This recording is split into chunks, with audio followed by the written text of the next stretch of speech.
Hey everyone, DCordC here. This is a follow-up to my last video about the left-handed door.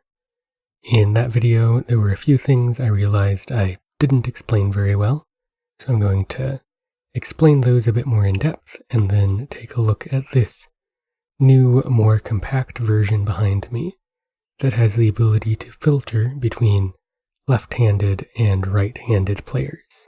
So one of the things that I missed in my demonstration last episode, when I was showing off the entity that's spawned when you use a firework rocket, is that the entity's position, it depends on what hand the rocket's in, but also if you do not have a rocket in either hand, then it defaults to your main hand. So I'm holding this rocket in my offhand, I use it, and the entity shows up near my main hand. This is the main mechanism that the redstone door uses and why I have the second trigger of drinking a water bottle. The idea is that I have a rocket in my main hand, so that gets used when I start holding right click, and then that immediately disappears, so that my right click is then going to my offhand. And so then I have the two triggers, so a single right click, I can have two things that are timed perfectly, and it kind of guarantees that I'm not holding a firework rocket in my offhand. In the old version of the build, it was possible to kind of cheese this, where if you had two firework rockets in your offhand and the water bottle in your hotbar, you have nothing in your main hand, you fire the firework rocket and then immediately switch to the water bottle, you'd be able to get close enough timing to open the door with the item in your offhand. So to help mitigate that, I've put together this version that, on top of having both a left and a right door, also has much timer tighting, so you need tick perfect timing to be able to open the door. So just as a quick demonstration, I'm in right-hand mode right now. I enter the machine,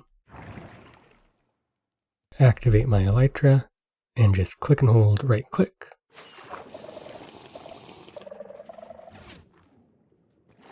And the door opens to my right.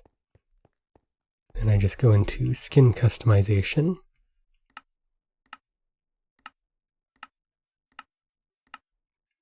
I'm in left-hand mode, give myself another firework rocket, and go through the same machine again.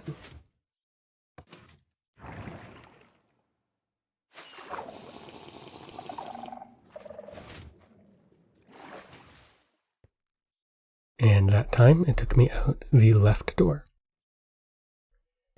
So I have this little lever that will switch out some of the components to make it easier to see what's going on.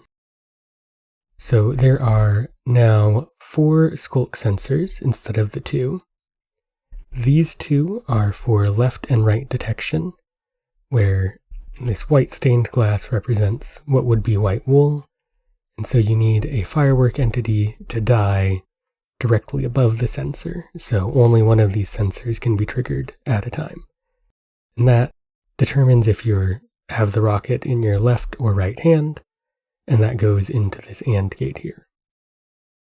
The rest of the AND gate is for figuring out the exact timing of when you used the rocket and when you finished drinking the bottle. One of the other things I discovered since making the original machine is that the duration of firework rockets is variable. So these firework rockets with duration 1 can last anywhere from 20 to 31 ticks, which is not very precise for timing. So instead, I'm now timing based on when the firework rocket is used and when the water bottle is finished being consumed. So when the firework rocket is used, right here, there is a few ticks delay to get to the skulk sensor. That's 1 tick for block, so 1, 2, 3, 4, 5, 6, 7, 8, 9, 10 ticks to get to this skulk sensor, then 6 more on this repeater, then 8 more for here for 24, 32, 40 ticks later, this block gets powered. Then, after you use the rocket, if you're holding right click, on the next tick, we start using the water bottle. 34 ticks after we fire the rocket, we finish the water bottle and the event triggers.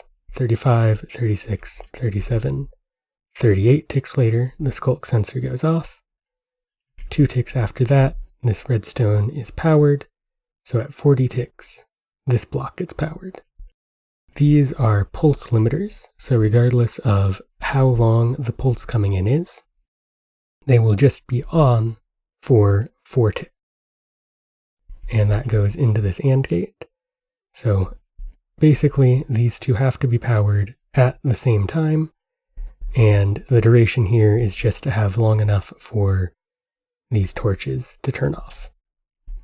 And that goes into this AND gate with our very precise timing, into a little signal decay pulse extender, and that opens the door.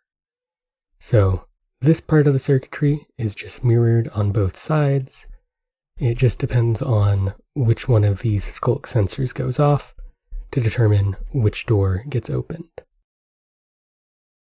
And if you don't have the timing right for the water bottle, neither door will open. So if I come in here, I start gliding, fire the rocket, and then wait just a tiny bit to start drinking, nothing happens. No doors open, but I can sprint swim to get back out of the machine. So yeah, that is pretty much it for this little build. Just a fine-tuning and extension of the previous concept, but adding the multiple sensors does make it a bit more complicated instead of just a single AND gate, but it is also, I think, a little bit more compact overall compared to the original build. And of course, it adds that extra feature of being able to sort between left and right hand. That is all for now. Thank you for watching, and I hope to see you all in the future.